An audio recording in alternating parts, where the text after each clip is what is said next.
जय हिंद साथियों, फिर से आपका स्वागत है हमारे इस विजन IAS PT 365 सीरीज़ में, जिसमें लोग इन्वायरमेंट कर रहे हैं। तो यह इन्वायरमेंट का हमारा 9वां वीडियो लेक्चर होगा। तो उम्मीद है कि पहले क्या आपने 8 वीडियो लेक्चर देखे होंगे।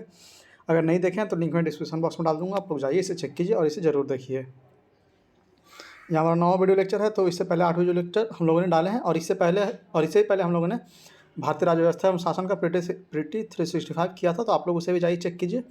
और इसमें हम लोगों ने घटना चक्र किया हुआ है, पॉलिटी का, ज्योग्राफी, हिस्ट्री का और बिहार स्पेशल जो BPSC पूछता है उसका। तो पिछले 7 वीडियो लेक्चर में हम लोगों ने कई सारे टॉपिक कर लिए थे और आज का हमारा टॉपिक शुरू होगा पाँचवा टॉपिक से ग्रेट बैरियर रीफ GBR से। तो इसे शुरू करने से पहले मैं यही आपसे उम्मीद करूँगा कि अगर आप लोग हमारे चैनल पर नए हैं और अभी तक हमारे चैनल को सब्सक्राइब नहीं किया तो प्लीज़ प्लीज़ प्लीज़ इसे सब्सक्राइब करके हमें सपोर्ट करें और कमेंट बॉक्स में आप बताएं कि आपको यह वीडियो लेक्चर कैसा लग रहा है, हमारे यह पहल आपको कैसी लग रही है, यह कमेंट बॉक्स में हमें ज़रूर बताएं। और इस वीडियो को ज़्यादा से ज़्यादा शेयर कीजिए उन लोगों तक जो इस बार के UPSC एग्ज़ाम या अन्य इस तरह के कोई भी एग्ज़ाम दे रहे हैं, उन तक इस वीडियो को ज़रूर पहुँचाइए ताकि वो भी इससे लाभान्वित हो सके। तो आइए चलते हैं हम लोग अपने टॉपिक पे। तो यहाँ हम लोग अपने टॉपिक पे आ गए हैं, ग्रेट बैरियर रीफ GBR।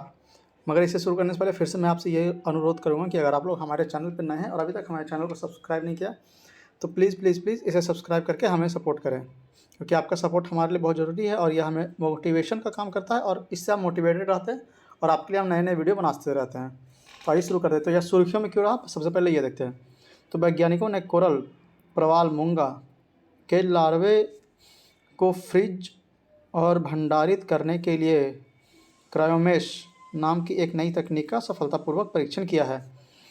तो इससे अनुसंबंधित देखते हैं क्या है। तो इससे जलवायु परिवर्तन के कारण खतरे में पड़े प्रवाल क्रायोमेश तकनीक से कोरल के लार्वे को -196 डिग्री सेंटीग्रेड -320 डिग्री फ़ारेनहाइट तापमान पर भंडारित करने में मदद करेगी। ग्रेट बैरियर रीफ के बारे में यहाँ पर दिया हुआ है, देख लेते क्या है। तो ग्रेट बैरियर रीफ विश्व का सबसे बड़ा बैरियर रीफ अवरोधक भित्ति है। यह ऑस्ट्रेलिया के उत्तर पूर्वी तट के कोरल सागर में स्थित है। वर्ष 1981 में इसके उत्कृष्ट सार्वभौमिक महत्व के कारण इसे विश्व धरोहर स्थल घोषित किया गया था। कोरल के बारे में देख लेते हैं, कुछ दिया हुआ है यहाँ पे। तो कोरल अकशेरुकी मतलब इन्वर्टिब्रेट प्रणाली होते हैं या स्नाइडेरिया नामक रंगीन प्राणियों के विशाल समूह से संबंधित है। विशेषता क्या है इसके। तो प्रत्येक कोरल को पॉलिप कहा जाता है। भित्ति के निर्माण करने वाले कोरल पॉलिपल्स में जुजैंथली नामक सूक्ष्म शैवाल होते हैं। यह सहजीवी संबंध के माध्यम से एक दूसरे के साथ सह अस्तित्व बनाए रखते हैं। कोरल पॉलिपल्स प्राणी शैवाल पादप को आश्रय प्रदान करते हैं और बदले में शैवाल प्रकाश संश्लेषण के माध्यम से पॉलिपल्स को भोजन उपलब्ध कराते हैं। कोरल रीफ के महत्व क्या है। तो यह पृथ्वी की सतह का 1% से कम साझा करता है, लेकिन समुद्री जीव का लगभग 25% को आवास प्रदान करता है। तो यह समुद्री जीवों का आवास के लिए बहुत महत्वपूर्ण है। ये तट रेखा के लहरों और तूफानों से बचाने के लिए अवरोध निर्मित करता है। कोरल 2 प्रकार के होते हैं। पहला कठोर कोरल, इसकी भित्ति का निर्माण करने में महत्वपूर्ण भूमिका होती है। ये समुद्री जल के कैल्शियम कार्बोनेट का उपयोग करके कठोर और सफ़ेद बाह्य कंकाल का निर्माण करते हैं। फिर अगला है मुलायम कोरल, इसमें ठोस कंकाल नहीं होते, इसलिए यह लचीले होते हैं। कोरल के समकक्ष खतरे, तो क्या खतरा देखते। तो महासागर की बढ़ती अम्लीयता, असाधारणीय तरीके से बड़े पैमाने पर मछली पकड़ना, फिर स्थलीय भागों से बहकर आई पोषक तत्व, उर्वरक आदि की अत्यधिक मात्रा, फिर अनियंत्रित प्रवाल हार्वेस्टिंग आदि। तो यहाँ पे देख लेते हैं क्या आप जानते में देखते हैं। तो ग्रेट बैरियर रीफ इतनी बड़ी है कि इसे अंतरिक्ष से भी देखा जा सकता है। यह लगभग 3000 अलग अलग रीफ से निर्मित होती है। तो यहाँ पे देखते हैं ऑस्ट्रेलिया का दिया हुआ है, यहाँ पे ईस्टर्न कोस्ट, यहाँ पे ग्रेट बैरियर रीफ और इसमें कई सारे आइलैंड है, जैसे heart reef, Heron Island, Lady Elliot Island और कई ऑस्ट्रेलिया में कई कोस्ट दिए हुए हैं, जैसे पोर्ट डगलस, कैरन्स, टाउन्सवेल्स, एरिलस बीच, वाइट संडे बीच, ग्लैंडस्टोन, मॉनरोप्स, हार्वे बे, ब्रिस्बेन आदि। ठीक है, तो फिर देखते हैं भारत में कोरल रीफ। भारत में क्या है इसकी स्थिति देख लेते हैं। भारत में निम्नलिखित क्षेत्रों में विशाल मूंगा चट्टानें प्राप्त होती है, जैसे मन्नार की खाड़ी में, पाक खाड़ी में, कच्छ की खाड़ी में, अंडमान और निकोबार द्वीप समूह तथा लक्षद्वीप और मालवान महाराष्ट्र। भारत में कठोर मूंगा की लगभग 570 प्रजातियां पाई जाती है। इनमें लगभग 90% प्रजातियां अंडमान और निकोबार द्वीप समूह के आसपास के जल में पाई जाती है। ये वन्यजीव संरक्षण अधिनियम WPA 1972 के अधिसूची 1 के तहत संरक्षित है। तो यहाँ पर देखिए वन्यजीव संरक्षण अधिनियम 1972 का अनुसूची 1 में यह संरक्षित है। यहाँ पे देख लेते हैं संबंधित सुर्खियाँ क्या है। तो खतरे में विश्व धरोहर स्थलों की सूची, कौन कौन सी सूची है देखते हैं। IUCN और यूनेस्को के वर्ल्ड हेरिटेज सेंटर WHC ने एक संयुक्त रिपोर्ट जारी की है। इस रिपोर्ट में GBR के खतरों में विश्व विरासत सूची में शामिल करने की सिफारिश की है। रिफ के पतन में समुद्र जल का बढ़ता तापमान, कोरल ब्लीचिंग और क्राउन ऑफ नॉर्थ स्टारफिश योगदान कर रहा है। किसी विरासत स्थल को खतरे की सूची में शामिल करने से WHC विश्व विरासत कोष से तत्काल सहायता राशि आवंटित कर सकता है। साथ ही उस स्थल के लिए अंतर्राष्ट्रीय समर्थन और ध्यान भी आकर्षित किया जाता है। अगला है एक्रोपोरा प्रवाल, एक्रोपोरा कोरल्स। यह हालिया रिपोर्ट में कहा गया है कि पिछले 36 वर्ष के भीतर ग्रेट बैरियर रीफ के आवरण में सबसे अधिक विस्तार हुआ है। यह विस्तार ग्रेट बैरियर रीफ के उत्तरी और मध्य भागों में दर्ज किया गया है। ग्रेट बैरियर रीफ में जो सुधार हुए हैं उनमें तेजी से बढ़ने वाले एक्रोपोरा प्रवाल मूंगा भी बड़ी भूमिका निभा रही है। संयोग से तेजी से बढ़ने वाले ये मूंगे पर्यावरणीय दबावों से जैसे बढ़ते तापमान, चक्रवात, प्रदूषण आदि के प्रति भी अति संवेदनशील होते हैं। अगला है काला मूंगा, ब्लैक कोरल्स। शोधकर्ताओं ने ऑस्ट्रेलिया में काले मूंगे की नई प्रजाति की खोज की है। ये नई प्रजातियां ग्रेट बैरियर रीफ के तट की सतह से 2500 फीट नीचे पाई गई है। ये संपूर्ण विश्व और सभी गहराइयों में पाए जाते हैं। हालांकि आमतौर पर इन्हें गहरे समुद्र के प्रवाल के रूप में जाना जाता है। इनका रंग दुर्लभ ही काला होता है, बल्कि ये सफ़ेद, लाल, हरे, पीले या भूरे रंग के भी पाए जाते हैं। ये फिल्टर फीडर हैं और छोटे प्राणी प्लवकों को जियोप्लैंक्टन्स खाते हैं। अगला है एजुथैली मूंगा, एजुथैली कोरल। पहली बार भारतीय प्राणी सर्वेक्षण ZSI ने अंडमान और निकोबार द्वीप समूह के जल में एजुथैली मूंगा प्रवाल की 4 प्रजातियों की मौजूदगी को दर्ज किया है। मूंगे के सभी 4 प्रजातियां एक ही कुल फ्लेविडिले से संबंधित है। दर्ज की गई 4 प्रजातियां निम्नलिखित है, कौन कौन है तो देख लेते हैं। टुनकेटो फ्लैबलम क्रैसम, फिट्टी इनकस्टैटम, फिट्टी एक्यूलेटम, टी इरेगुले। ये प्रजातियां पहले जापान से लेकर फिलीपींस और ऑस्ट्रेलिया जल में पाई गई थी। उपयुक्त प्रजातियों में से केवल टी क्रैसम को आदन की खाड़ी और फारस की खाड़ी सहित हिंद पश्चिमी प्रशांत महासागर की सीमा के भीतर पाया गया है। एजुथैली मूंगा मूंगे की एक ऐसी समूह है जिसे जूजैंथैली नहीं कहते हैं। ये सूर्य से नहीं बल्कि प्लवक के अलग अलग रूपों से पोषण प्राप्त करते हैं। मूंगे के ये समूह गहरे समुद्र को दर्शाते हैं। इसमें अधिकांश प्रजाति 200 मीटर से 1000 मीटर के बीच पाई जाती है। इन्हें उतले तटीय जल में भी देखा गया है। अगला है अन्य जैविक विविधता संबंधी पहले, मतलब अदर बायोडाइवर्सिटीज़ रिलेटेड इनिशिएटिव। पहला है भारतीय जीव जंतु कल्याण बोर्ड, animal welfare board of India, AWBI। AWBI ने आवारा कुत्तों और पालतू कुत्तों से संबंधित परामर्श जारी किया है। बोर्ड के अनुसार हाल ही के कुत्तों एवं कुत्तों को खिलाने और देखभाल करने वालों के खिलाफ अत्याचार और कुत्तों को लेकर शहरी नागरिकों के बीच विवाद दिन प्रतिदिन बढ़ता जा रहा है। यह एक वैधानिक निकाय है। इसका मूल्यांकन बल्लभगढ़ हरियाणा में है। इसका मुख्यालय बल्लभगढ़ हरियाणा में है। इसकी स्थापना 1962 में पशु क्रूरता निवारण अधिनियम 1960 PCA अधिनियम के तहत की गई थी।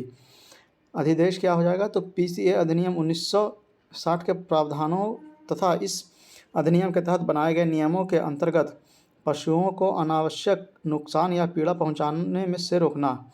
AWBI केंद्र सरकार और राज्य सरकार के लिए एक सलाहकार निकाय के रूप में कार्य करता है। अगला है champions of the earth award. भारतीय वन्यजीव जीव विज्ञान डॉक्टर पूर्णिमा देवी बर्मन को 2022 के champion of the earth award से सम्मानित किया गया है। उन्हें यह पुरस्कार एंटरप्रेन्योरल विजन श्रेणी में दिया गया है। इसे संयुक्त राष्ट्र पर्यावरण कार्यक्रम UNEP प्रदान करता है। बर्मन हरगिल्ला आर्मी का नेतृत्व करती है। यह ग्रेटर एडजुटेंट स्टॉक को विलुप्त होने से बचाने की प्रति समर्पित एक जमीनी स्तर का संरक्षण आंदोलन है। इस आंदोलन की सभी सदस्य महिला हैं। Champion of the earth award के बारे में देखते क्या है, तो इसकी स्थापना 2005 में हुई थी। इसे प्रतिवर्ष प्रदान किया जाता है। यह संयुक्त राष्ट्र की ओर से पर्यावरण के क्षेत्र में दिए जाने वाले सर्वोच्च सम्मान है। यह पुरस्कार सरकार, नागरिक समाज और निजी क्षेत्र के उत्कृष्ट नेतृत्वकर्ताओं को मान्यता प्रदान करता है। यह पुरस्कार उन व्यक्तियों और संगठनों को सम्मानित करता है जिससे कार्यों का पर्यावरण पर परिवर्तनकारी प्रभाव पड़ता है। अगला है ओरन भूमि। जैसलमेर राजस्थान के लोग ओरन भूमि को समुदाय द्वारा संरक्षित पवित्र स्थान घोषित करने की मांग कर रहे हैं। ये मांग वर्तमान में इसके बंजर भूमि के दर्जे के विरोध में की जा रही है। ओरन पवित्र स्थल है जो जैव विविधता से समृद्ध होते हैं। इन स्थलों पर आमतौर पर एक जल निकाय भी पाया जाता है। ओरन ग्रेट इंडियन बस्टर्ड, मरुस्थलीय बिल्ली आदि के निवास स्थान हैं। ओरन ऐसे स्थल भी है जहां चरवाहे अपने पशुओं को चराने के लिए ले जाते हैं। ओरन स्थलों का उपयोग सामुदायिक सभाओं, त्योहारों और अन्य सामाजिक कार्यक्रमों के लिए भी किया जाता है। अगला है एसिक्लोफेनक। भारतीय पशु चिकित्सा अनुसंधान संस्था ने मवेशियों में एसिक्लोफेनाक का उपयोग पर प्रतिबंध लगाने की मांग की है। एसिक्लोफेनाक पशुओं के लिए एक दर्द निवारक दवा है। यह मांग इसलिए की गई है क्योंकि एक अध्ययन से पता चला है कि एसिक्लोफेनाक दवा का जलीय भैंसों और गायों में डाइक्लोफेनाक के रूप में चयापचयन मेटाबॉलिज्म हो रहा है। यह अंततः देश में गिद्धों की आबादी के लिए एक खतरा है। डाइक्लोफेनाक एक सूजन रोधी दवा है। इस पर 2006 में प्रतिबंध लगा दिया गया था। यह दवा संपूर्ण एशिया में गिद्धों की आबादी में व्यापक रूप से गिरावट 99% का मुख्य कारण थी। अगला है world green city award 2022। Hyderabad शहर ने समग्र वर्ल्ड ग्रीन सिटी अवार्ड 2022 और living green for economic recovery and inclusive growth award जीती है। इस अवार्ड के परिणाम international association of horticulture producers ने घोषित किया है। अगला है स्पंज ब्लीचिंग। इस साल न्यूजीलैंड के दक्षिणी समुद्री तट पर अब तक का सबसे बड़ी स्पंज ब्लीचिंग की घटना देखी गई है। स्पंज के बारे में, यह घने पोरस मतलब संरंध्रयुक्त व कंकाल वाले साधारण जलीय जीव है। पर्यावास क्या होगा, तो यह दुनिया भर में मौजूद प्रवाल भित्तियों में पाए जाते हैं। प्रमुख विशेषता क्या है, तो स्पॉन्ज जल की बड़ी मात्रा को शुद्ध कर सकते हैं। ये भोजन के लिए छोटे खाद्य कणों पर निर्भर होते हैं। ये कार्बन को जल स्तंभ वाटर कॉलम के जरिए समुद्र के निकल तट ले जाते हैं, जहां इस कार्बन को वहां पाए जाने वाले अकशेरुकीय जीव ग्रहण कर लेते हैं। स्पंज केकड़ों, झींगों और स्टारफिश जैसे प्रजातियों को आवास प्रदान करते हैं। खतरा क्या है, तो प्रवाल की तरह स्पंज को भी अधिक तापमान के कारण विरंजन का खतरा होता है। अगला है रिपोर्ट और सूचकांक मतलब रिपोर्ट्स एंड इंडिसेस। तो इसमें देखते हैं रिपोर्ट क्या है और इसका विवरण क्या है। तो पहला है the state of the world international life द्वारा। तो जारीकर्ता कौन है, तो वर्ल्ड लाइफ इंटरनेशनल एक गैर लाभकारी वैश्विक संरक्षण समूह है। यह पक्षी के लिए अधिकाधिक लाल सूची जारी करने वाला संगठन है। भारत में Bombay natural history society BNHS Mumbai world life international का साझीदार है। रिपोर्ट का मुख्य निष्कर्ष क्या है, तो इस रिपोर्ट में पक्षियों की 10,994 मान्यता प्राप्त विलुप्त प्रजातियों में से लगभग आधे के लिए उत्पन्न संकट पर प्रकाश डाला गया है। मलेयो मैकोसोल्फेन, मैकोसेफ्लॉन, मलेयो और वियतनामी क्रेस्टेड एर्गस रिनाडिया ओसेटाला को क्रिटिकल एंडेंजर्ड CR पक्षी प्रजाति घोषित किया गया है। विश्व की संकटग्रस्त पक्षी प्रजातियों की सर्वाधिक संख्याओं को प्रभावित करने वाले खतरे अवरोही क्रम में निम्नलिखित हैं। कौन सा? तो कृषि, वन की कटाई, शिकार और जल आदि में फंसाना, हमलावर विदेशी प्रजाति, आवासीय और वाणिज्यिक विकास, आग लगने की घटना और आग को बुझाने की कार्रवाई आदि। उष्णकटिबंधीय वनों के अलावा प्राकृतिक घास के मैदान पर खतरा उत्तरी अमेरिका, यूरोप और भारत के लिए विशेष रूप से चिंताजनक है। समशीतोष्ण अक्षांशों की तुलना में उष्णकटिबंधीय क्षेत्रों में अधिक संकटपन पक्षी प्रजाति 86.4% पाई जाती है। तो भारत से संबंधित निष्कर्ष देखते हैं तो 80% भारत में घट रही पक्षियों की प्रजातियां, 50% की जोरदार गिरावट, 50% की गिरावट आई थी 80% प्रजातियों में। 6% स्थिर आबादी है, 14% बढ़ती आबादी और 30% की गिरावट हुई है।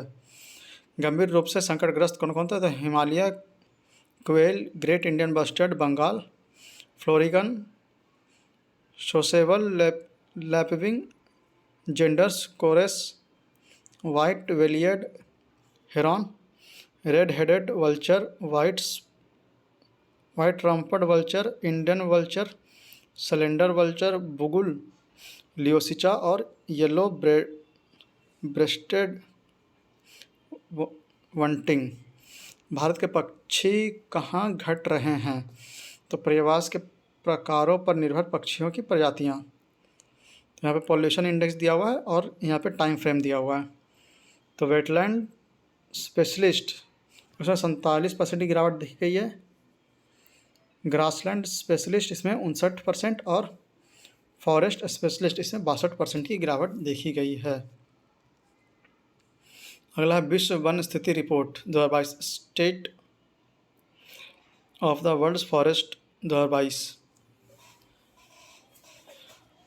जारीकर्ता कौन है? तो विश्व वानिकी कांग्रेस के दौरान संयुक्त राष्ट्र खाद्य और कृषि संगठन FAO या एक विशेष प्रासंगिक विषय पर ध्यान देने के साथ प्रत्येक 2 वर्षों में वनों और लोगों के बीच परस्पर क्रियाओं पर डेटा एवं विश्लेषण प्रस्तुत करती है। इस रिपोर्ट में हरित आवरण की पूर्ण स्थिति को बहाल करने की बात कही गई है। साथ ही जलवायु परिवर्तन एवं जैव विविधता की हानि सहित पृथ्वी के बहुआयामी संकटों से निपटने के लिए उपायों पर विचार किया गया है। रिपोर्ट में 3 वन उपायों फॉरेस्ट पाथवे की क्षमता की पड़ताल की गई है। प्रमुख निष्कर्ष क्या है? तो दुनिया के आधे से अधिक 54% वन केवल 5 देशों में है, जो रूस, ब्राज़ील, कनाडा, संयुक्त राज्य अमेरिका और चीन है।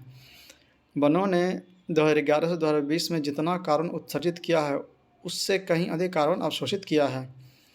वनोन्मूलन की दर घट रही है, लेकिन 2015 से 20 में यह अभी भी प्रति वर्ष 10 मिलियन हेक्टेयर थी। अगला है IPBES अकाल रिपोर्ट, वन प्रजातियों का संधारणीय उपयोग। IPBES assessment report, sustainable use of wild species. जारीकर्ता कौन है? तो जैव विविधता और परितंत्र सेवाओं पर अंतर सरकारी विज्ञान नीति मंच IPBES। यह रिपोर्ट दुनिया भर में पादपों, प्राणियों, कवक और शैवाल की वन प्रजातियों के अधिक संधारणीय उपयोग को बढ़ावा देते हुए व्यापक, सक्षम विश्लेषण एवं साधन प्रदान करती है। यह अपनी तरह की पहली रिपोर्ट है और इसे 4 वर्ष की अवधि के बाद जारी किया गया है। इस रिपोर्ट में वन प्रजातियों के उपयोग से संबंधित पद्धतियों की 5 व्यापक श्रेणियों की पहचान की गई है। इसमें शामिल है क्या क्या? तो मछली पकड़ना, प्रजातियों का संग्रह करना, लैंगिक लॉगिंग या लकड़ी के लिए व्यावसायिक रूप से वृक्षों की कटाई करना, स्थलीय जंतुओं को पकड़ना, शिकार सहित और दोहन न किए करने वाले पद्धतियाँ जैसे केवल अवलोकन करना। IPBES देख लेते हैं तो intergovernmental science policy platform on biodiversity and ecosystem services IPBES। इसका मुख्यालय बर्न, जर्मनी में है। यह 2012 में स्थापित एक स्वतंत्र अंतर सरकारी निकाय है। उद्देश्य क्या हो जाएगा, तो यह जैव विविधता के संरक्षण और संधारणीय उपयोग, दीर्घकालिक मानव कल्याण तथा संधारणीय विकास के लिए विज्ञान आधारित नीतिगत हस्तक्षेप को मंजूरी प्रदान करने हेतु प्रतिबद्ध है। सदस्यता क्या होगा, तो वर्तमान में इसके 137 सदस्य हैं, जिसमें भारत भी शामिल है। अन्य महत्वपूर्ण जानकारी, तो यह संयुक्त राष्ट्र के साथ साथ की संस्था नहीं है। हालांकि IPBES को संयुक्त राष्ट्र पर्यावरण कार्यक्रम UNEP सचिवालय सेवाएं प्रदान करते हैं। संयुक्त राष्ट्र के सभी सदस्य राष्ट्र IPBES की सदस्यता के लिए पात्र हैं। अगला है स्टेट ऑफ मैंग्रोव 2022। जारीकर्ता क्या है, तो ग्लोबल मैंगो एलायंस वार्षिकी रिपोर्ट है। मुख्य निष्कर्ष क्या है, तो 2020 में वैश्विक मैंग्रोव वनावरण के कुल क्षेत्र 1,47,359 वर्ग किलोमीटर था। 2016 में वार्षिक मैंग्रोव वनावरण की कुल क्षेत्रफल 1,36,000 वर्ग किलोमीटर था। यह वृद्धि वास्तविक वृद्धि न होकर मुख्य रूप से मानचित्र में हुए सुधार के कारण परिलक्षित हुए हैं। हालांकि मैंग्रोव वनावरण की हानि का दर में गिरावट आई है।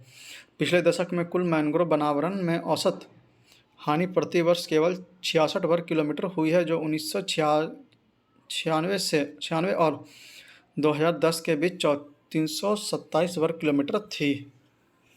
ग्लोबल मैंग्रोव अलायंस GMA या देख लेते क्या है, तो उत्पत्ति कैसे हुई, तो GMA को 2018 में विश्व महासागर शिखर सम्मेलन के दौरान निम्नलिखित दर द्वारा शुरू किया गया था। कौन कौन थे, तो conservation international union for conservation of nature, the nature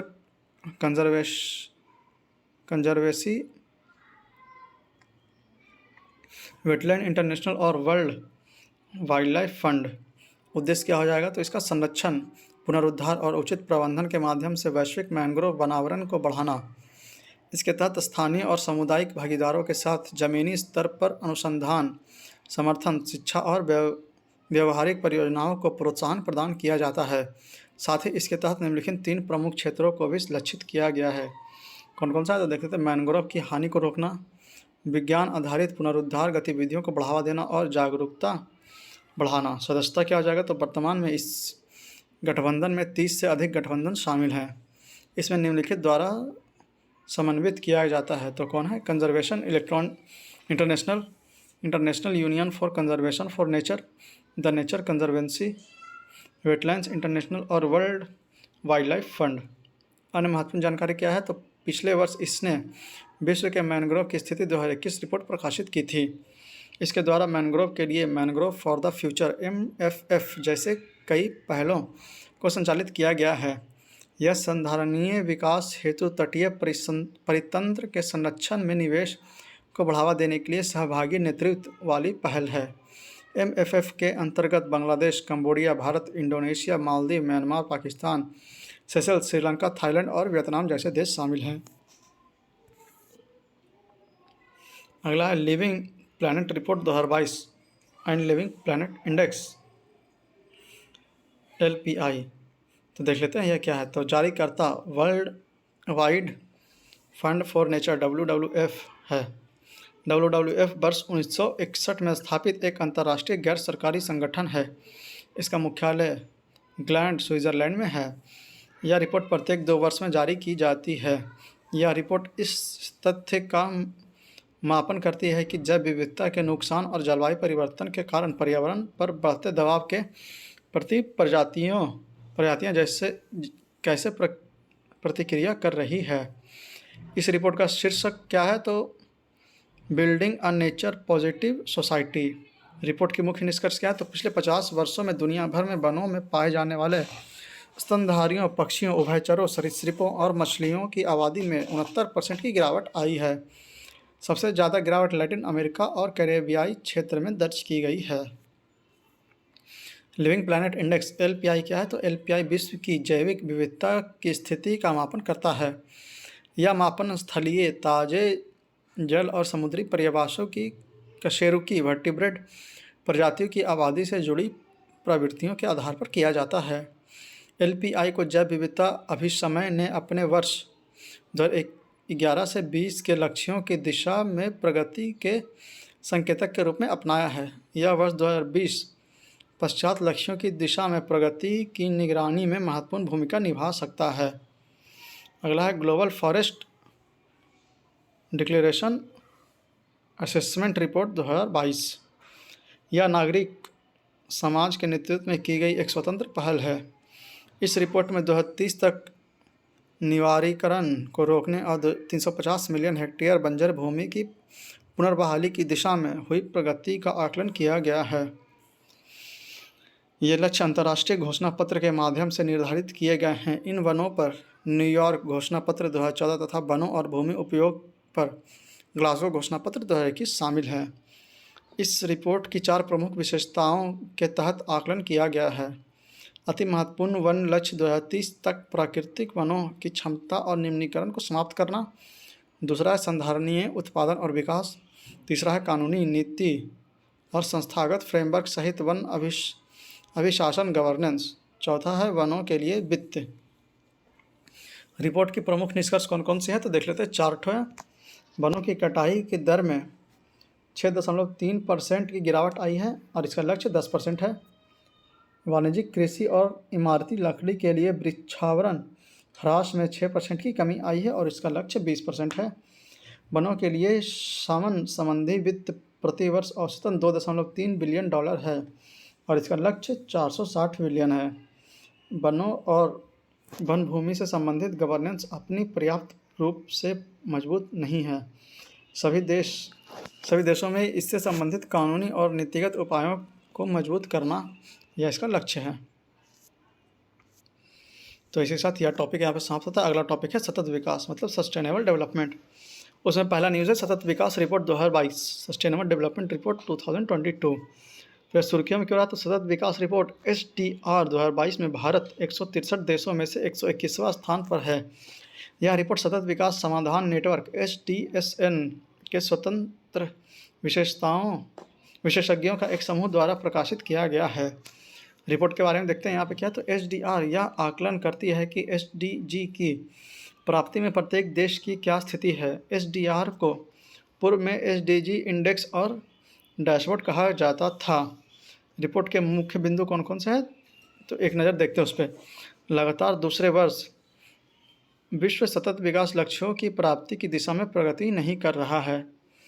international spill over index 2022 के अनुसार संपन्न देश विशेष रूप से असाधारणीय खपत के माध्यम से नकारात्मक अंतर्राष्ट्रीय स्पिल ओवर प्रभाव विस्तार उत्पन्न कर रहे हैं। स्पिल ओवर प्रभाव एक देश की अर्थव्यवस्था पर दूसरे देश में होने वाले असंबंधित घटनाओं के प्रभाव को दर्शाता है। रिपोर्ट के अनुसार 2030 और उसके बाद सतत विकास लक्ष्य के मामले में प्रगति के लिए विश्व के समक्ष मूलभूत शर्तें हैं जैसे शांति, कूटनीति और अंतर्राष्ट्रीय सहयोग। यहाँ पर देख लेते हैं SDSN के बारे में मतलब सतत विकास समाधान नेटवर्क, इसके बारे में कुछ दिया हुआ है। तो उत्पत्ति क्या होगी तो इसे 2012 में संयुक्त राष्ट्र महासचिव बान की मून द्वारा शुरू किया गया था। इसका लक्ष्य सतत विकास के क्षेत्र में समस्याओं को व्यवहारिक समाधान को बढ़ावा देने और सतत विकास लक्ष्यों SDGs को लागू करने के लिए वैश्विक स्तर पर वैज्ञानिक एवं तकनीकी विशेषज्ञता को एकजुट करना है। इसका उद्देश्य क्या है तो शिक्षा, अनुसंधान, नीति विश्लेषण और वैश्विक सहयोग के माध्यम से सतत विकास लक्ष्यों SDGs तथा जलवायु परिवर्तन पर पेरिस समझौते को लागू करने के लिए एकीकृत दृष्टिकोण को बढ़ावा देना। सदस्यता क्या है तो 144 देशों में 50 नेटवर्क्स में 1700 से अधिक सदस्य। अन्य महत्वपूर्ण जानकारी क्या है तो यह संयुक्त राष्ट्र एजेंसियों, बहुपक्षीय वित्त पोषण संस्थानों, निजी क्षेत्रों और नागरिक समाज के साथ मिलकर कार्य करना है। वर्ष 2019 में SDSN ने 6 ट्रांसफॉर्मेशन फ्रेमवर्क को प्रकाशित किया था। इसका उद्देश्य SDGs के लिए रूपांतरणकारी प्रयासों को एकजुट करना है। SDSN एसोसिएशन संयुक्त राष्ट्र अमेरिका में एक स्वतंत्र गैर लाभकारी संगठन है। इसी प्रकार फ्रांस में SDSN एसोसिएशन एक गैर लाभकारी संगठन है। फ्रांस में इसके 1901 के एक कानून के तहत स्थापित किया गया है। तो SDG के संदर्भ में भारत का प्रदर्शन देख लेते हैं क्या है। तो गरीबी की समाप्ति इसमें अच्छा कर रहा है, भूखमरी से मुक्ति इससे मतलब उतना बढ़िया नहीं हो रहा है। लोगों के लिए स्वच्छ अच्छा स्वास्थ्य और आरोग्यता, गुणवत्तापूर्ण शिक्षा, लैंगिक समानता, स्वच्छ जल और स्वास्थ्य। अगला है किफ़ायती और स्वच्छ ऊर्जा, उत्कृष्ट काम और आर्थिक विकास, उपयोग, नवाचार और बुनियादी ढांचे के विकास, कम असमानता, असाधारणीय शहर और समुदाय, फिर जिम्मेदारी के साथ उपयोग और उत्पादन। अगला जलवायु कार्रवाई, जलीय जीवों की सुरक्षा, जल में जीवन। 15वां है स्थलीय जीवों की सुरक्षा, स्थलीय परिस्थितिकी में जीवन। अगला है शांति, न्याय और सशक्त संस्थान। और 17वां है लक्ष्य के लिए भागीदारी। ठीक है, तो यहाँ पे देखिए सब एरो का मतलब दिया हुआ है। नीचे मतलब कमी, फिर इधर दाहिने मतलब ठहराव की स्थिति, ऊपर मतलब मध्य सुधार, और हरा करके ऊपर दिया हुआ है तो इसका सही राह पर अथवा लक्ष्य प्राप्ति को बनाए रखने में कामयाब, और डॉट दिया हुआ है तो सूचना उपलब्ध नहीं है। भारत के प्रदर्शन के बारे में देखते हैं, यहाँ पे रिपोर्ट दिया हुआ है। भारत की रैंकिंग में लगातार तीसरे वर्ष गिरावट दर्ज की गई है। भारत में 2020 में 111वां और 2021 में 120वां स्थान पर था। इस वर्ष यह 121वें स्थान पर है। भारत ने एसडीजी के 2 लक्ष्य एसडीजी 12 और 13 प्राप्त कर लिए हैं। एक लक्ष्य एसडीजी 4 के मामले चुनौती बनी हुई है। 3 लक्ष्य एसडीजी 1, एसडीजी 7 और एसडीजी 10 में महत्वपूर्ण चुनौती बनी हुई है। कुल 17 एसडीजीज में से 11 लक्ष्यों जैसे 2, 3, 5, 6, 8, 9, 11, 14, 15, 16 और 17 की प्राप्ति में बड़ी चुनौती बनी हुई है। संबंधित सुर्खी देखते हैं क्या है, तो भारत संयुक्त राष्ट्र सतत विकास सहयोग ढांचा 2023 से 27, India UN sustainable development cooperation framework 2023-27 या भारत में संयुक्त राष्ट्र की 26 संस्थानों की योजनाओं और कार्यक्रमों की संपूर्णता को दर्ज करने वाला एकमात्र सबसे महत्वपूर्ण साधन है।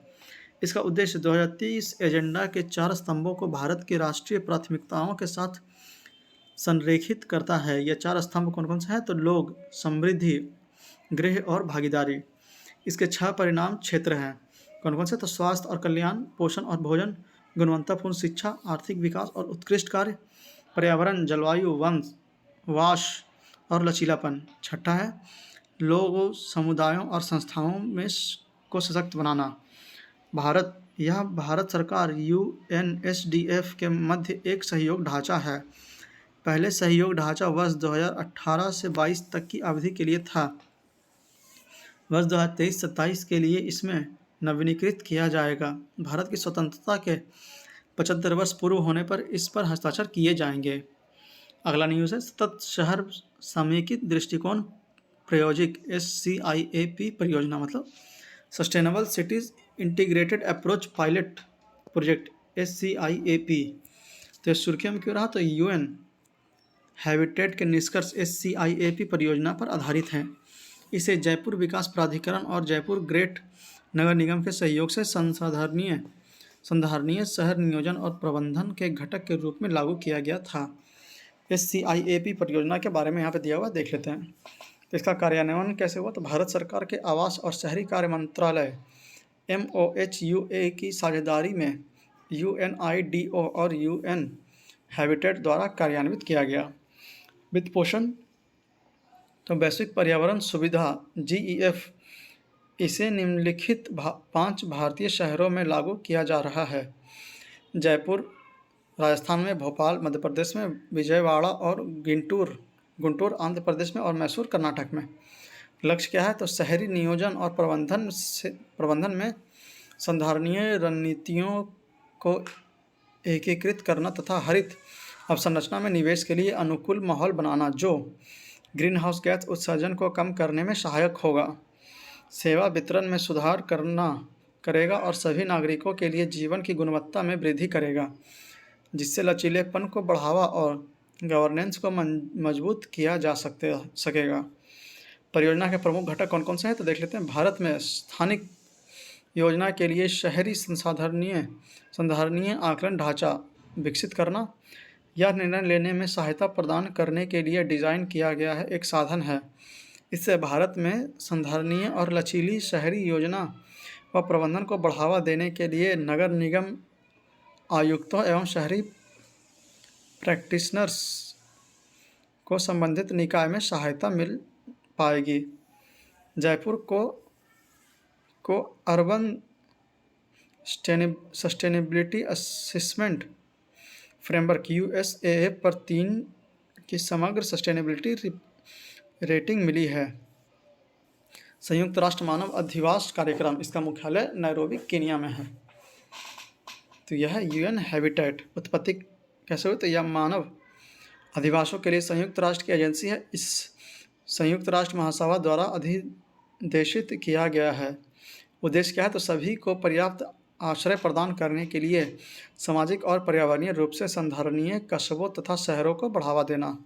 अन्य महत्वपूर्ण जानकारी क्या है, तो UN हैबिटेट प्रकाशन विश्व के शहरों की स्थिति, the state of the world city, सतत विकास लक्ष्य और शहर, sustainable development goal and urban, मानव अधिवासों पर वार्षिक रिपोर्ट, the global report on human settlements, स्थानीय निकाय, भविष्य जो हम चाहते हैं, local bodies, the future we want, नया शहरी एजेंडा, न्यू अर्बन एजेंडा, अन्य संधारणीय आवास पहले, अदर सस्टेनेबल हैबिटेट इनिशिएटिव्स। तो देखते हैं क्या क्या, तो 11वां world urban forum WUF 2022, 11th world urban forum WUF 2022। इसका आयोजन पोलैंड के कैटोविस शहर में किया गया था।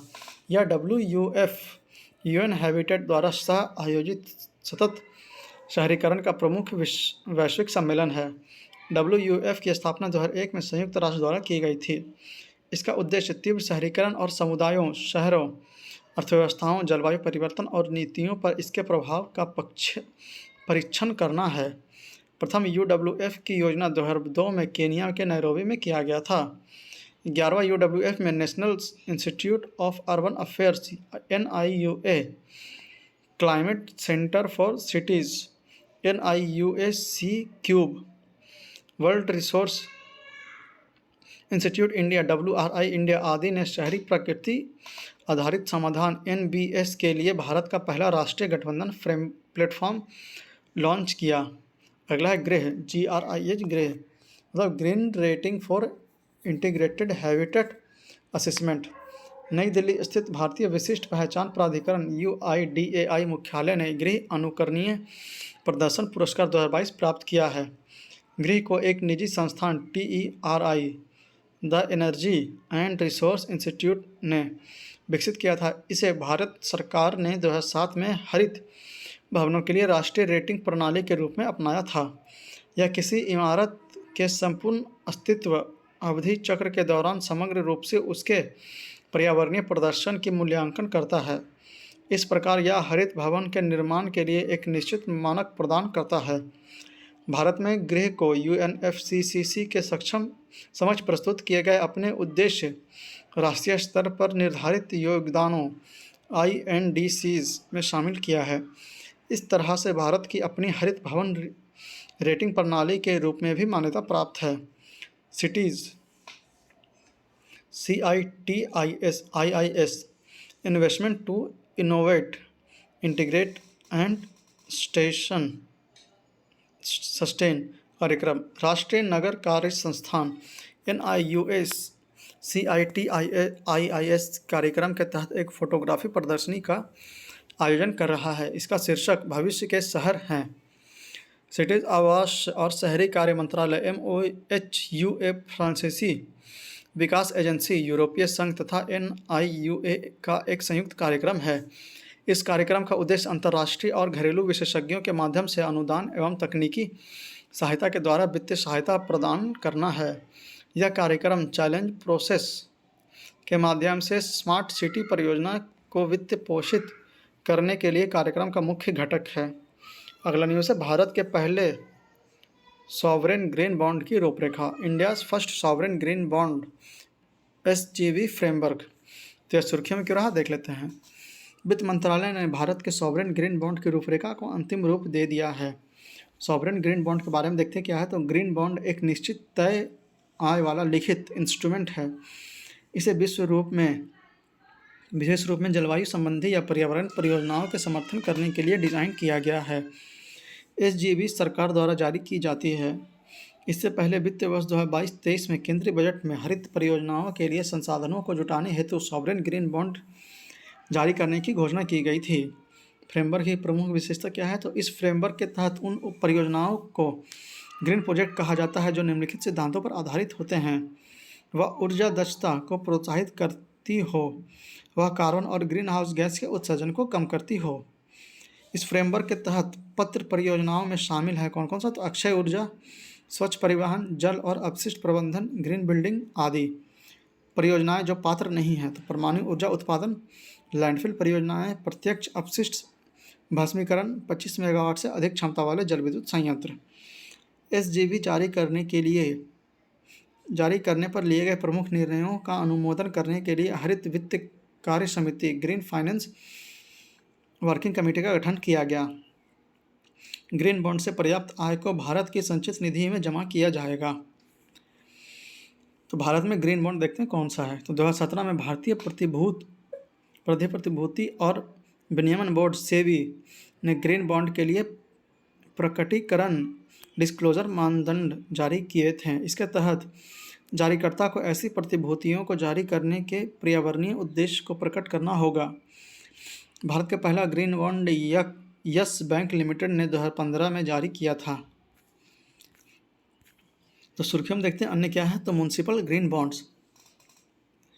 सेबी ने यह घोषणा की है कि नगरपालिका ऋण प्रतिभूतियों के जारीकर्ता ग्रीन बॉन्ड जारी कर सकते हैं। इस बॉन्ड को गैर परिवर्तनीय डिवेंचर जारी करने और सूचीबद्ध करने से संबंधित दिशा निर्देशों का पहल कर जारी किया जा सकता है। इसके अंतर्गत पात्र परियोजनाओं में नवीकरणीय ऊर्जा, स्वच्छ परिवहन, जल और अपशिष्ट प्रबंधन, हरित भवन निर्माण आदि शामिल हैं। ब्लू बॉन्ड क्या है। तो देखते हैं। सेबी ने ब्लू बॉन्ड की अवधारणा प्रस्तुत की है। इसे संधारणीय वित्त की एक विधा के रूप में प्रस्तावित किया गया है। ब्लू बॉन्ड ऋण लिखित इंस्ट्रूमेंट का एक नया रूप है। इसे स्वास्थ्य, महासागरों और नीली अर्थव्यवस्थाओं के लिए निवेश का समर्थन करने हेतु जारी किया जाएगा। नीली अर्थव्यवस्था आर्थिक समृद्धि, बेहतर आजीविका और रोजगार के लिए समुद्री संसाधनों का संधारणीय उपयोग है। ब्लू बॉन्ड नीली अर्थव्यवस्था का समर्थन करने के लिए निजी क्षेत्र से पूंजी जुटाने का अवसर प्रदान करते हैं। भारत नीली अर्थव्यवस्था के विभिन्न पहलुओं जैसे समुद्री संसाधन खनन, सतत मत्स्य पालन, राष्ट्रीय अपतटीय पवन ऊर्जा नीति आदि में ब्लू बॉन्ड का उपयोग कर सकता है। अगला न्यूज़ है ग्रीन परमिट। सुर्खियों में क्यों रहा। तो केंद्रीय पर्यावरण, वन और जलवायु मंत्रालय ने पर्यावरण मंजूरी के तहत ग्रीन परमिट की अवधि बढ़ा दी है। अन्य संबंधित तथ्य क्या होगा। तो निम्नलिखित परियोजनाओं के लिए दी गई पर्यावरण मंजूरी की अवधि को बढ़ाया गया है। नदी घाटी परियोजनाओं की वैधता बढ़ाकर 13 वर्ष कर दी गई है। परमाणु ऊर्जा परियोजनाओं या परमाणु ईंधन के प्रोसेसिंग को शामिल करने वाली परियोजनाओं की वैधता बढ़ाकर 15 वर्ष कर दी गई है। खनन और नदी घाटी परियोजनाओं के अलावा अन्य परियोजनाओं गतिविधियों हेतु पर्यावरण मंजूरी वैधता 10 वर्ष के लिए होगी। खनन पट्टों के लिए भी पर्यावरण मंजूरी की समीक्षा की जा रही है। वर्तमान में खनन पट्टे 50 वर्ष के लिए दिए गए हैं, जबकि पर्यावरण मंजूरी 30 वर्ष के लिए वैध होती है। वैधता बढ़ाने की ज़रूरत क्यों पड़ी। तो वैज्ञानिक चुनौतियों, वन मंजूरी में देरी आदि के कारण परमाणु ऊर्जा और जल विद्युत परियोजनाओं के पूरा होने में काफ़ी समय लगता है। ऐसी परियोजनाओं के क्रियान्वयन के क्रम में पर्यावरणीय मुद्दे सहित स्थानीय चिंताओं को दूर करने में लगने वाले समय को ध्यान में रखते हुए भी वैधता में वृद्धि की गई है। पर्यावरण मंजूरी के बारे में तो इसे सबसे पहले पर्यावरण संरक्षण अधिनियम 1986 के तहत अनिवार्य किया गया था। पर्यावरण प्रभाव आकलन अधिसूचना की अनुसूची 1 में सूचीबद्ध किसी भी गतिविधि के विस्तार या आधुनिकीकरण या नई परियोजनाओं का स्थापना के लिए पर्यावरण मंजूरी को अनिवार्य किया गया है। वर्तमान में भारत में EIA प्रक्रिया को EIA अधिसूचना 2006 और इसके बाद इसमें किए गए संशोधनों द्वारा शासित किया जाता है। यहाँ पे पर्यावरण प्रभाव आकलन EIA नियम 2006 में अन्य हालिया संशोधन क्या है देखते हैं। तो संशोधित नियमों में नियंत्रण रेखा या सीमा के 100 किलोमीटर के भीतर रक्षा और सामरिक महत्व की राजमार्ग परियोजनाओं को पर्यावरणीय मंजूरी की आवश्यकता से छूट प्रदान की गई है। यह नियम बायोमास आधारित ऐसे विद्युत संयंत्रों की छूट सीमा में भी वृद्धि करते हैं जो कोयले, लिग्नाइट या पेट्रोलियम उत्पादन जैसी सहायक ईंधन का 15% उपयोग करते हैं। इस अधिसूचना में हवाई अड्डों पर टर्मिनल भवनों के विस्तार से संबंधित परियोजनाओं को पर्यावरण मंजूरी लेने से छूट दी गई है। हालांकि ये परियोजनाएं हवाई अड्डे को मौजूदा क्षेत्र में वृद्धि नहीं करती है। राष्ट्रीय महत्व की किसी भी श्रेणी बी परियोजनाओं का आकलन केंद्र स्तर पर श्रेणी बी परियोजनाओं के रूप में किया जाएगा। ये परियोजनाएं संबंधित है किससे? तो राष्ट्रीय सुरक्षा या सामाजिक या सुरक्षा महत्व की परियोजनाओं।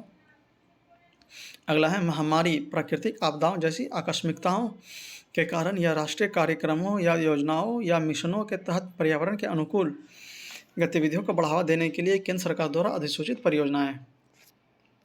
फिर देखते हैं पर्यावरण प्रभाव आकलन EIA नियम 2006 के मुख्य बिंदु पर एक नज़र कौन कौन सा है देख लेते हैं।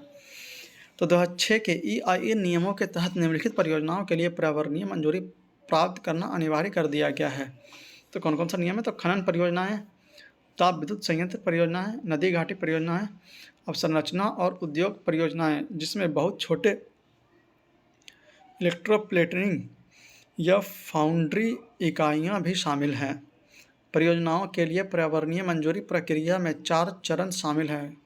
यह है स्क्रीनिंग, स्कोपिंग, सार्वजनिक परामर्श और मूल्यांकन। पर्यावरणीय मंजूरी प्रदान करने के लिए 105 दिनों की समय अवधि निर्धारित की गई है। इसमें मूल्यांकन के लिए 60 दिन और विनियामक प्राधिकरण द्वारा निर्णय के लिए 45 दिन शामिल हैं। परियोजनाओं का वर्गीकरण मानव स्वास्थ्य तथा प्राकृतिक एवं मानव निर्मित संसाधनों पर संभावित प्रभावों और संभावित प्रभावों की स्थानीय सीमा के आधार पर किया गया है। सभी श्रेणी ए और श्रेणी B1 परियोजनाओं अथवा गतिविधियों के मामले में कुछ अपवादों के साथ सार्वजनिक परामर्श लिया जाएगा। आपदाओं में सिंचाई परियोजनाओं की आधुनिकीकरण, सड़कों और राजमार्गों का विस्तार जिसमें अतिरिक्त भूमि अधिग्रहण शामिल नहीं है, भवन निर्माण परियोजनाओं, क्षेत्र विकास परियोजनाओं और टाउनशिप आदि शामिल हैं। आवेदन से अनुरोध पत्र प्राप्त होने की तारीख से 45 दिन की अवधि के भीतर सार्वजनिक सुनवाई पूरी की जाती है। पर्यावरण मंजूरी कौन कौन सा है तो देखते हैं। स्थान की पहचान, जांच पड़ताल, यदि अनिवार्य हो तो EIA करना, NOC के लिए आवेदन, EC के लिए आवेदन और मूल्यांकन समिति द्वारा समीक्षा जिसमें सुझाए गए परिवर्तन होगा, स्वीकृति होगी या खारिज होगा इससे का। या अगला है परियोजनाओं की श्रेणियाँ। तो देखते हैं कौन सी श्रेणी है। तो श्रेणी ए की परियोजनाएं देखते हैं क्या है। तो केंद्र सरकार से अग्रिम पर्यावरणीय मंजूरी अनिवार्य है। विशेषज्ञ मूल्यांकन समिति EAC की सिफारिशों के आधार पर निर्णय लिए जाते हैं। और श्रेणी बी की परियोजनाएं देखते हैं कौन से। तो राज्य संघ राज्य क्षेत्र पर्यावरण प्रभावी आकलन प्राधिकरण SEIA से अग्रिम पर्यावरणीय मंजूरी अनिवार्य है। राज्य या संघ राज्य क्षेत्र स्तरीय विशेषज्ञ मूल्यांकन समिति EIA की सिफारिशों के आधार पर निर्णय लिया जाता है।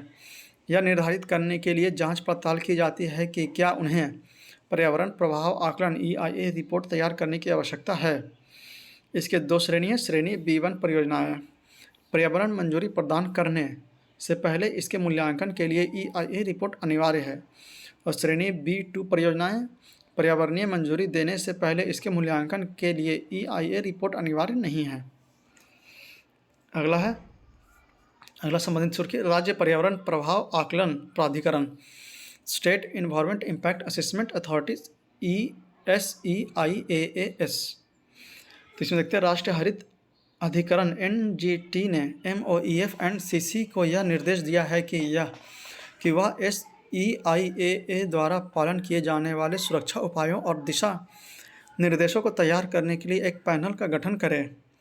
इससे पहले MOEF एंड CC ने एक निश्चित श्रेणी की परियोजनाओं के लिए आवश्यक पर्यावरणीय मंजूरी प्रक्रिया का विकेंद्रीकरण किया था। SEIAA व्यापक अवसंरचनात्मक विकासात्मक और औद्योगिक परियोजनाओं के लिए पर्यावरणीय मंजूरी प्रदान करने हेतु जिम्मेदार है। SEIAA का मुख्य उद्देश्य क्या होगा? तो प्रस्तावित परियोजनाओं के पर्यावरण और लोगों पर पड़ने वाले प्रभावों का आकलन करना तथा उन्हें कम करने की कोशिश करना। पर्यावरणीय प्रभाव की स्व रिपोर्टिंग हेतु कंपनियों के लिए मानकों का संशोधन मसौदा। तो revise draft of standards for firms to self report environmental impact. Global sustainability standards board GSSB ने जनता के सुझाव लेने के लिए यह मसौदा जारी किया है। SSB global reporting initiative GRI bio diversity standards की स्वतंत्र मानक निर्धारित संस्था है। GRI एक वैश्विक गैर लाभकारी संस्था है। यह व्यवसायों को उनकी गतिविधियों से जैव विविधता पर पड़ने वाले प्रभाव के प्रति उत्तरदायी बनाने में मदद करती है। GRI मानकों को इस प्रकार से डिज़ाइन किया गया है कि संगठन अर्थव्यवस्था, पर्यावरण और समाज पर उनके संगठनों द्वारा डाले गए प्रभाव की रिपोर्टिंग कर सके। जैव विविधता पर GRI प्रकटीकरण डिस्क्लोजर को अंतिम बार 2006 में संशोधित किया गया था। अगला टॉपिक है क्लाउड फॉरेस्ट एसेट्स।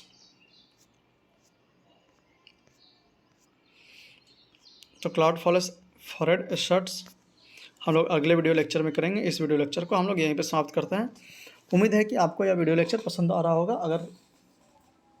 अगर अभी तक आप लोग हमारे चैनल पर नए हैं और अभी तक हमारे चैनल को सब्सक्राइब नहीं किया है तो प्लीज़ इसे सब्सक्राइब करके हमें सपोर्ट करें, क्योंकि आपका सपोर्ट हमारे लिए मोटिवेशन का काम करता है।